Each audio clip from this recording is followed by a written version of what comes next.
And so by faith, by trusting obedience to the known will of God, the walls of Jericho fell after they'd been encircled for 7 days. Now, I will say this, God never makes promises that make sense. God said he would do that, but his promises, I'm sorry, some of them just don't make sense. They don't. God's promises don't make sense.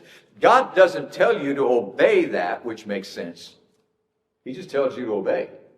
And so when God tells you to obey in his word, you can argue with him all you want, but that doesn't change the fact that God has called you to obey it.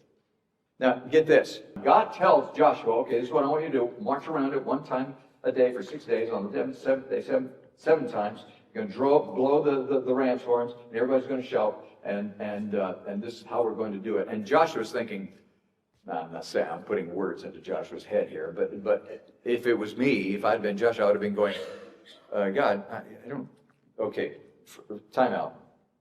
I don't know if you know this, but I'm a trained military leader. I'm a general. I'm a warrior. I know about battles. I know how to lead a battle. I've done a few of these, God. I think I can handle this if you know, I know what I'm doing here. And so Joshua was a warrior. He was a trained military leader. And I can imagine that taking Jericho in the manner prescribed by God must have made no sense to him. Well, what? You want me to take the church choir and walk around that city, and you want the orchestra to play?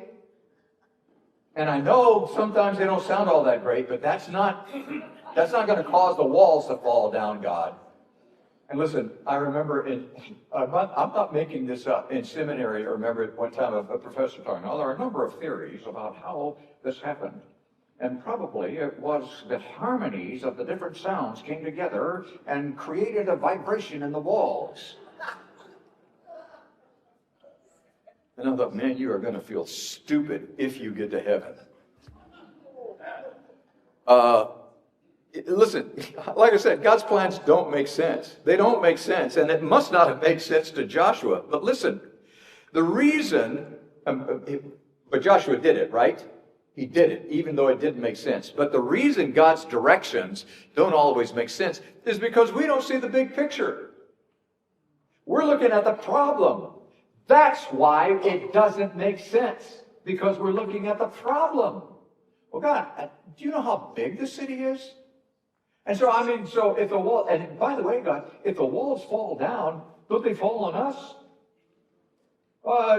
Maybe we should walk a little further away